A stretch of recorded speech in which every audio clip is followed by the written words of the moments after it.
जय हिंद साथियों, आपका बहुत बहुत स्वागत है। क्लास 3 में सामान्य ज्ञान अध्ययन के पेपर में आने वाली प्रश्नों पर हम चर्चा करने वाले हैं। तो छत्तीसगढ़ पुलिस कांस्टेबल भर्ती वाले बिल्कुल तैयार हो जाएं। सीजीपीएफएम सीजीपीएससी के लिए journal study for all CG police constable exam and CGPSC Chhattisgarh के सभी जिले की सिपाही भर्ती परीक्षा के लिए उपयोगी क्लास 3।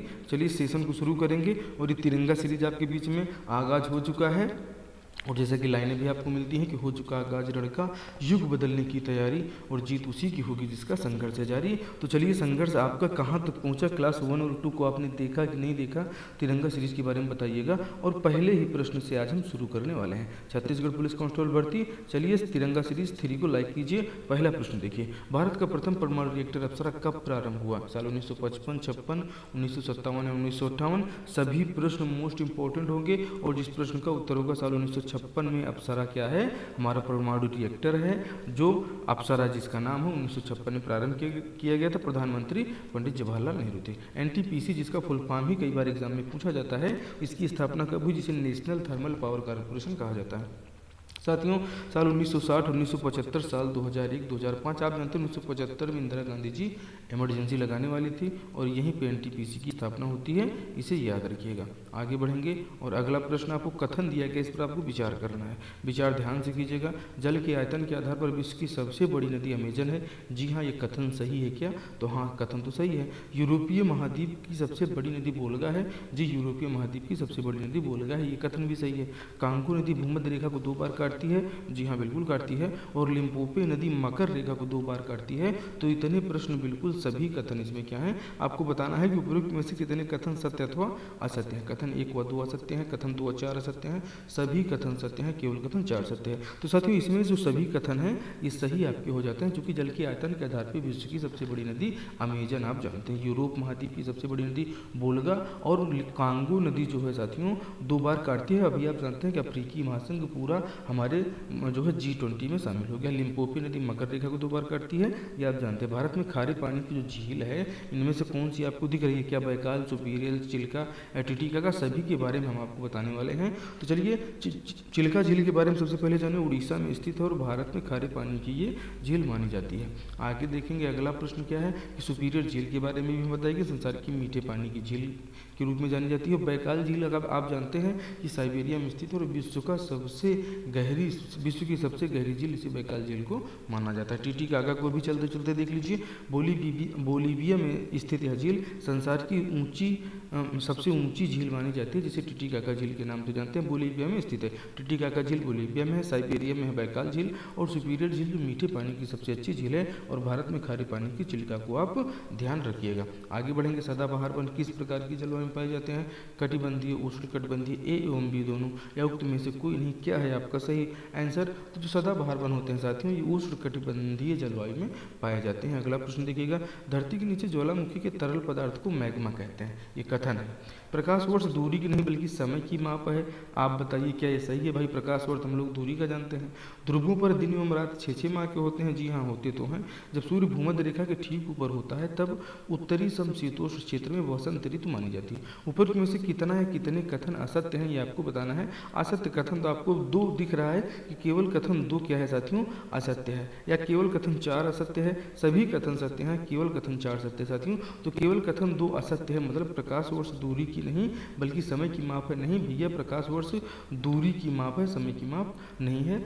ऑप्शन आपका ए सही हो जाएगा। अगला प्रश्न देखिएगा, जब सूर्य और चंद्रमा के बीच पृथ्वी आ जाती है तो सूर्य की पूरी रोशनी चंद्रमा पर नहीं पड़ती। उक्त स्थिति को किस नाम से जाना जाता है?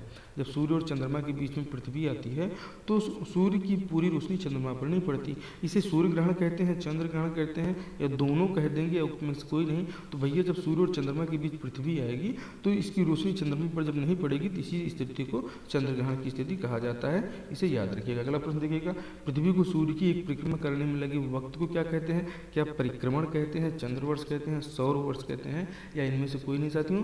तो जो पृथ्वी को सूर्य की एक परिक्रमा करने में जो वक्त लगता है, समय लगता है, इसे सौर वर्ष के नाम से जाना जाता है। सौरमंडल के बड़े ग्रहों में पृथ्वी का कौन सा स्थान है? दूसरा, पांचवा, छठा, चौथा? तो साथियों सौरमंडल के जितने भी बड़े बड़े ग्रह हैं, हमारी पृथ्वी 5वें स्थान पर है, इसे आप याद रखिएगा। वाक्यम रसात्मकम काव्यम बहुत ही फेमस उक्ति है और उसको लिखा किसने है? मम्मट पंडित जगन्नाथ विश्वनाथ, आचार्य रामचंद्र शुक्ल। तो साथियों विश्वनाथ जी ने लिखा। और सीजी सब इंस्पेक्टर एग्जाम में ये हमारी क्लास से सीधे क्वेश्चन आया था साथियों। सब इंस्पेक्टर की जितनी क्लासेस आप लोग जरूर देख लीजिएगा, इसमें लिंक हम दे देंगे। वाक्यम देखिए रसात्मक काव्यम हमने पूरी क्लास ली है, इसका भी लिंक हम आपको देंगे कि विश्वनाथ ने कहा था। साथियों द गेटवे ऑफ इंडिया कहाँ स्थित है? मुंबई, दिल्ली, बेंगलुरु, कोच्चि। तो ये स्थित है साथियों मुंबई में। बहुत पॉपुलर प्रश्न है लेकिन एग्जाम में आते हैं। थाने में मानवाधिकार के संरक्षण के लिए आप किस प्रकार कार्य करेंगे? उच्चतम न्यायालय के निर्णय DK वासु बनाम पश्चिम बंगाल के निर्देश का पालन करेंगे। यदि मानवाधिकार की टीम आई तो उसका पूरा सहयोग करेंगे। उक्त A एवं B दोनों या उक्त में से कोई नहीं साथियों। तो थाने में मानवाधिकार के संरक्षण के लिए आपको काम करना है। उच्चतम न्यायालय के निर्णय जो DK वासु बनाम पश्चिम बंगाल का जो एकदम ऑथेंटिक निर्णय है, इसी का पालन आपको करना है। मानवाधिकार के संरक्षण के लिए आपको अपने मन से कोई दिमाग लगाने की जरूरत नहीं है। सभी रकमों को जो प्रपत्र या वितरित की गई हो थानों पर किस पुलिस प्रपत्र में दर्ज किया जाएगा? पुलिस प्रपत्र 214, 215 या 215। साथियों ये 214 पुलिस प्रपत्र सही हो जाएगा। आप पुलिस प्रपत्र 214 याद रख लीजिएगा। निम्न में से सर्वग्राही रक्त समूह मतलब किसी से भी खून ले सकता है, कौन सा है? O है, AB है, A+ है, A नेगेटिव है। तो साथियों ये जो हमारा AB है, इस सर्वग्राही रक्त समूह कहा जाता है। आगे देखेंगे, यदि किसी राज्य में अपराध की दर बढ़ रही है तो मतलब क्या है? सरकार जिम्मेदार है, पुलिस जिम्मेदार है, न्याय व्यवस्था जिम्मेदार है, या वहाँ के रहने वाले लोग जिम्मेदार हैं? तो ये प्रश्न भी मोस्ट इंपॉर्टेंट हो जाता है और पुलिस को जिम्मेदार इस प्रश्न का सही उत्तर माना जाता है। भारतीय सेना के सेंट्रल कमांड का मुख्यालय आपसे पूछा जा रहा है कहाँ है? लखनऊ, रायपुर, पूना, चंडीगढ़। तो साथियों लखनऊ में स्थित है भारतीय सेना के सेंट्रल कमांड का मुख्यालय। ठीक है, आगे देखेंगे निम्न में से किस गुरु ने सिख संप्रदाय में लंगर की व्यवस्था को प्रारंभ किया था? लंगर जो लंगर में जाते हैं भोजन करके चले जाते हैं, इसकी स्थापना कसरे गुरु रामदास, गुरु गोविंद सिंह, गुरु अमरदास या गुरु नानक देव। साथियों तो गुरु अमरदास जी ने लंगर व्यवस्था को सिख धर्म में प्रारंभ किया, जिसकी शुरुआत ही गुरु नानक देव जी ने किया था। साथियों आगे बढ़ेंगे और अगला प्रश्न देखिए कि अगला प्रश्न मोस्ट इंपॉर्टेंट है। ये पूरा सेशन, ये प्रश्न कैसे लगे आपको जरूर बताइएगा। ये तिरंगा सीरीज आपको कैसी लग रही है? हमारा ये सेशन आप जरूर बताइएगा। आपसे मिलते हैं हम अगले मोस्ट इंपॉर्टेंट सेशन में। आप चैनल पर साथियों नए हैं तो वीडियो को लाइक कीजिए। क्लास 3 आप तो देख रहे हैं, क्लास 2 अगर आपने नहीं देखा है तो क्लास 2 भी जरूर देख लीजिए, वो भी आपके तिरंगा बैच की ही सेशन है। तो ये प्रश्न आपको कैसे लगे जरूर बताइएगा और इन सभी प्रश्नों को एक बार रिवीजन आप भी जरूर कर लीजिएगा। चलिए आपसे मिलते हैं अगले सेशन में। जय हिंद, जय भारत, स्वस्थ रहें, मस्त रहें।